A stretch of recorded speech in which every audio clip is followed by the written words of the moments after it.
Welcome back, guys. If you're new here, my name is Karla and I am a 4th year cellular neuroscience student on the pre-med track, and basically the reason that I'm making this video today is to present with you two different options for e-readers. This is an Amazon Kindle and this is an iPad.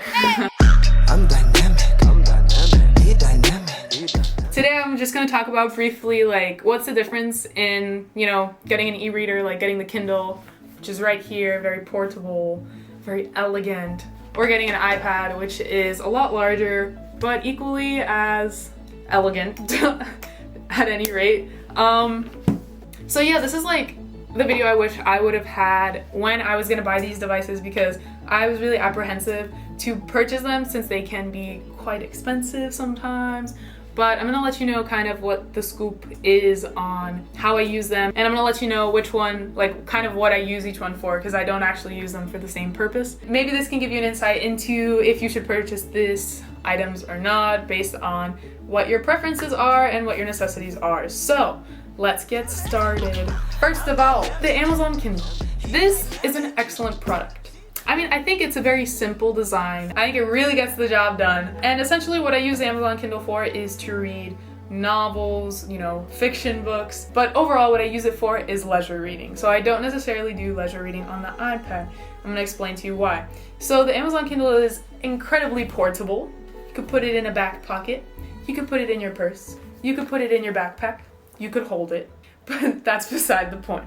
The point is, it's a lot more comfortable to read this sort of thing where you don't have to see the text as a whole on, more leisure readings, like something you don't have to necessarily annotate, because I really like to get samples from the Amazon Kindle store on this device, and I like to use this product for leisure. The thing about the Kindle is too, you could actually put textbooks on it, or you can send larger pieces of text, but I have a really hard time visualizing the concepts and keeping track of what I need to know when I read on a Kindle. So I definitely recommend it for leisure purposes, or if you just want to read books, but you're not gonna be tested on them. So I think that's an important distinction to make. I also think it's a great device if you want to read more. It just makes everything so much more accessible, and it even gives you a chance through samples to be exposed to different books, more books that is. So that's always a good thing. As we know, reading is a very, very valuable skill and habit, and so that's definitely something that I've been strengthening this past year, and this is how I've done it. Now on to the iPad. Let me tell you which model this iPad is. So this is an iPad Air 4th generation. I do have the Apple Pencil. I think this is 2nd generation Apple Pencil. And you can also buy this keyboard. So I find this product exceptional for textbooks. So if you're a student, I definitely would recommend this. There was actually a lot of thought that went into buying this before I went about doing it, because I always really like the idea that it's what's between the ears that matters.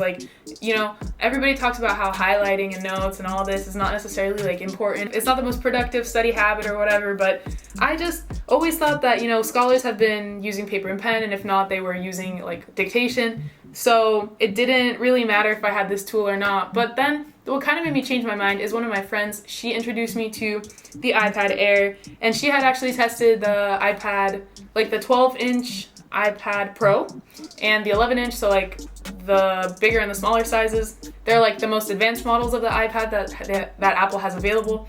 And she said, the 12-inch was too big. It was kind of clunky, difficult to carry around, and especially if you're on the move a lot, it's not for you.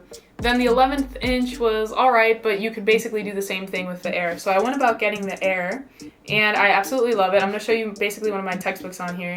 So I have been toying with GoodNotes and with Notability. And what I've decided is, I'll show you my Notability and my GoodNotes. So I use Notability quite a bit. Let's find a textbook. This is not a textbook.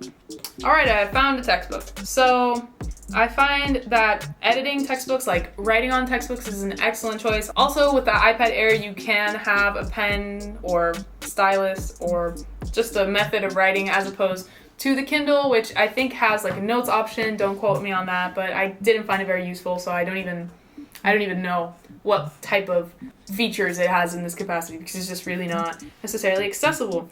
So here you can see this is one of the textbooks, and you can write all over it. That's so much easier to do, and what I really enjoy about this is that you can see the text as a whole. So something I've noticed as a student is that I kind of have difficulty, like, overall kind of putting little very important details to the picture, placing them to the picture as a whole. And so that's something I've been practicing, something I've been improving. And the way I do that is, like, I annotate, and then I always want to go back to the main, you know, like, idea. So here's, like, introduction, and the first question is, what is cancer? So, like, you can see all these things kind of broken down quite a bit. But with the Kindle, you have to do quite, like, skipping back and forth, and it doesn't provide, like, the same experience. Now, am I saying you need an iPad if you want to be a student? Absolutely not. You can be a student with what you got in between your ears. But what I am saying is, like, if you're looking to get an e-reader, it might be important to categorize kind of what you will be using this for and what type of importance, like, are you going to be giving the tool. So this is, like, the purpose of this tool for me more is academic, for the iPad, as opposed to the Kindle, which I use for leisure. So yes, you can see here a lot of highlights, annotations. I just find this exquisite for textbooks. And it's, like, really nice if you also want to, like, have notes next to it. So I don't know if I don't think this actually lines up. This is genetics lecture and cancer bio textbook, but you can see, like, if you wanted to write on both at the same time, you totally could. And this is through Notability. I will show you my good notes, which I'm actually new to.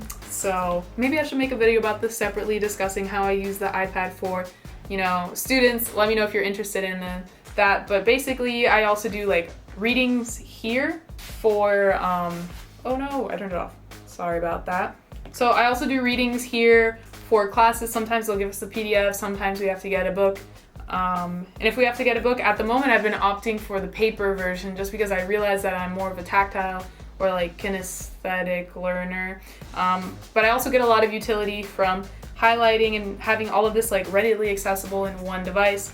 So we can also talk about, like, iBooks. So we can also talk about iBooks, which I think is, like, Apple Books Library. But essentially this is the app that comes with the iPad, and you can purchase books from their library. So you can see some of the books that I have. See, like, this one I got 21% through. Like, I don't find it the most comfortable format for reading on the iPad, unfortunately. And you can also see, like, there are different ways to kind of make it more your own, however you like to read it. You can do vertical scrolling. I can't do vertical scrolling. It doesn't work with my mind. I don't know why.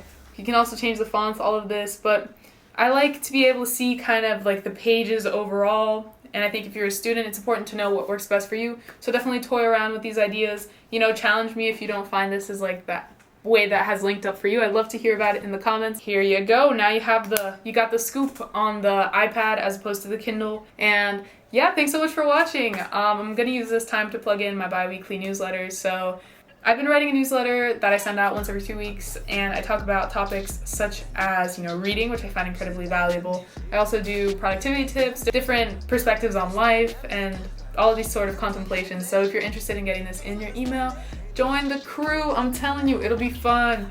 I'll put the link in the description below. And yeah, please don't forget to like and subscribe, leave a comment below. So I'd love to hear what you have to say. So I'll catch you guys in the next video. All right, bye. She's a Mona Lisa. Everyone's Close.